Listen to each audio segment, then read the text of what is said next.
उसके पैर दुख रहे थे, उसकी उम्मीद थोड़ी डगमगा रही थी। आखिरकार बहुत ढूंढने के बाद उसे एक भीड़-भाड़ वाली, शोरगुल वाली गली में एक छोटा सा तंग कमरा मिला। उसे यह छोटी सी जगह दो और लड़कियों के साथ शेयर करनी पड़ी, जो उसी की तरह अजनबी थीं।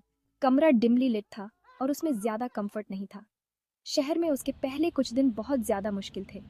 उसे अपने घर, अपने माता पिता और अपने गांव के जाने पहचाने आराम की बहुत याद आती थी। अकेलापन उसका लगातार बिन बुलाया साथी बन गया। Cap 2S। लेकिन अपने दिल की गहराई में उसे अपने माता पिता और खुद से किया वादा याद था। सविता जानती थी कि उसे तुरंत कमाना शुरू करना होगा। उसने अगले ही दिन काम की तलाश शुरू कर दी। दिल में होप लिए वह एक दुकान से दूसरी दुकान गई। उसने छोटे खाने पीने की जगहों और यहाँ तक कि बिजी कंस्ट्रक्शन साइट्स पर भी पूछा। बहुत से लोगों ने उसे मना कर दिया, कुछ ने बेरुखी से तो कुछ ने बुरे शब्द कहकर। उन्होंने उसके सिंपल गांव वाले कपड़े देखे और उसका झिझकता हुआ देहाती एक्सेंट देखा। लेकिन सविता ने इन रिजेक्शन से अपना हौसला टूटने नहीं दिया। वह जानती थी कि उसे सरवाइव करने के लिए कुछ न कुछ ढूंढना ही होगा। कई निराश करने वाले इनकारों के बाद आखिरकार उसे एक जॉब मिल गई। ये एक छोटे चहल पहल वाले टी स्टॉल में हेल्पर का काम था। एक बहुत ही मामूली शुरुआत। काम फिजिकली डिमांडिंग और लंबा था। उसे शहर के जागने से पहले सुबह बहुत जल्दी उठना पड़ता था।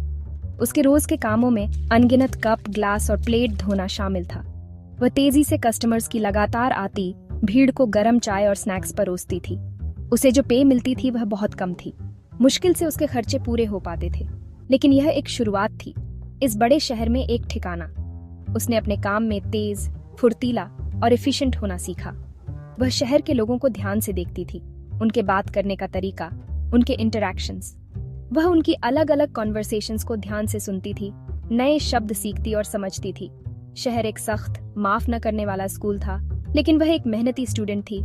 हर रोज कीमती सबक सीख रही थी। वह हर एक रुपया जो बचा सकती थी, ध्यान से बचाती थी।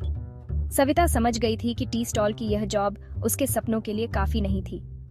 वह एक प्रॉपर स्किल सीखना चाहती थी, कुछ ऐसा जो उसे एक बेहतर फ्यूचर, एक ज्यादा स्टेबल लाइफ दे सके। एक शाम जब वह थकी हुई लेकिन ऑब्जर्वेंट होकर अपने कमरे में वापस जा रही थी, उसने एक छोटी टेलरिंग क्लास देखी। एक धुंधली रोशनी वाली खिड़की से उसने औरतों को सोइंग मशीन्स पर कपड़े सिलना सीखते हुए देखा। उसके अंदर होप की एक नई किरण चमक उठी। उसने अपनी छोटी, मेहनत से कमाई हुई सेविंग्स को इवनिंग क्लास ज्वाइन करने में लगाने का फैसला किया। तो टी स्टॉल पर अपने लंबे, थका देने वाले दिन के बाद वह टेलरिंग क्लास के लिए भागती थी। वह अक्सर एग्जॉस्टेड होती थी, उसका शरीर दुखता था, लेकिन उसका स्पिरिट अनबिलीवेबली मजबूत था।